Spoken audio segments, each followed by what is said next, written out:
Alright, so different type of video today, big change of pace. This is going to be more of a presentation on why I do the exercise called the zercher squat. People look at me like I'm crazy. When I do it, I'm going to tell you why I do it. So what happened today, and why I'm making this video, is because I almost saw a guy fucking get mangled by a squat bar. Doing a back squat, new lifter, in a very compromised position. I mean, he was like up against the rack, and his elbows were like all the way forward, wrists were all the way back here, trying to like dump the weight, I think. I'm gonna tell you why the back squat is fucking overrated.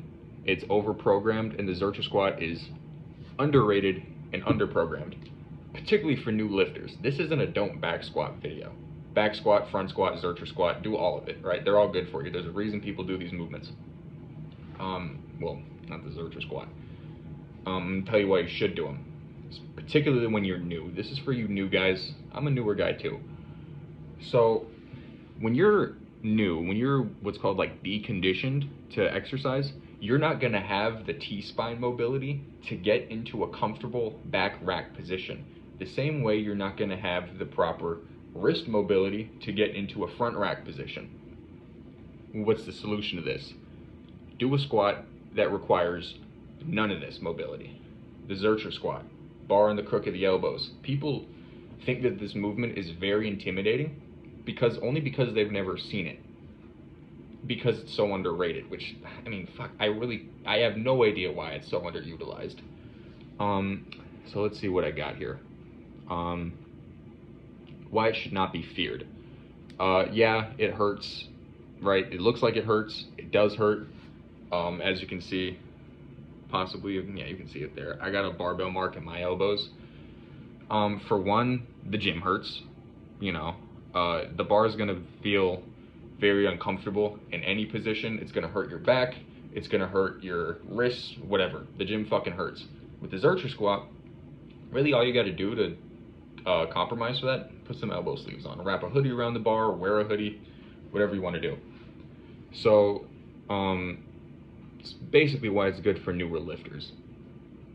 Another reason is it's going to allow for a more natural squat pattern because you're used to carrying things in kind of like this general position in real life that's going to carry over into the gym. Whereas if you're back here when you're, like I said, deconditioned and you don't have the proper mobility for this, you're going to be forcing your body to hold this position while also trying to squat. You're not ready for that. That's what I was doing. I'm pretty sure that's going to apply to a lot of new lifters, even if it's very anecdotal. I mean, that's what happened to me when I first started trying to do back squats.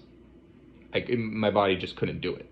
I didn't have like the coordination. Again, when you're new, you're not going to have the prerequisite coordination to make sure all these things are in place. It's easier to bail, obviously. This gentleman was newer. He didn't know how to bail a back squat. Obviously, me, and maybe you watching, although this is for the newer guys, it's easy to bail a back squat. You're probably looking at me like, what do you mean you didn't know how to fucking bail a back squat? When you're brand new to the gym, you're not going to know how to do that. There's a little bit more to it, but of course when you're experienced, it's more easy. It's easier to do it. It's easier for you to say that. Right, this gentleman very clearly didn't know how to do it. And with a zercher squat, all you got to do, worst case scenario, you miss a rep, out of the elbows. It's done. Case closed. Now, I'm not going to talk about this exercise without talking about the disadvantages. And even these, I mean, these aren't deal breakers. These aren't, none of these are reasons you shouldn't do them. So I'd say the main one is bracing. Bracing this movement is a motherfucker, particularly and really almost exclusively when you have a shit ton of weight on. Like today, I had my 1 rep max on, which is now 315. That hurt. It was very hard to breathe. But if you're obviously, you got to do your conditioning, it's like, it's not the end of the world. You're not going to die doing it.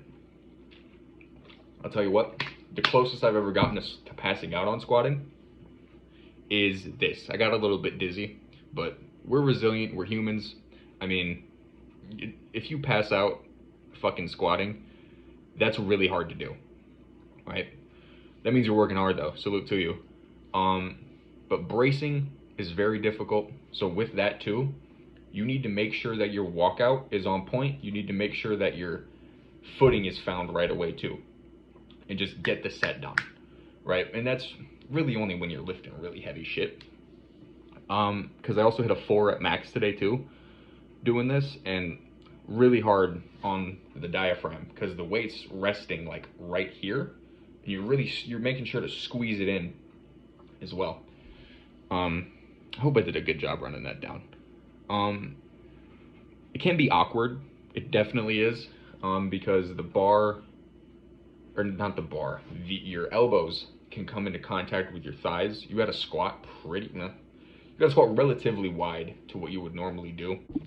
So that was my first time ever making a video like that. I hope it was helpful. Hope you could take something from it. A little longer than I wanted it to be. Mostly for the newer guys. The experienced folks, you can take from it as well. But that was all I had. I'm gonna throw in some footage of me doing this exercise too. Yeah, I hope it helps. Hope you enjoyed it, etc., etc. Happy holidays, Happy New Year, all of it. Peace.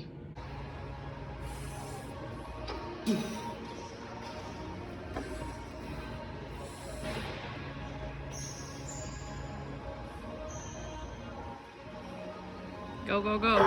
Yeah! Merry Christmas, motherfucker.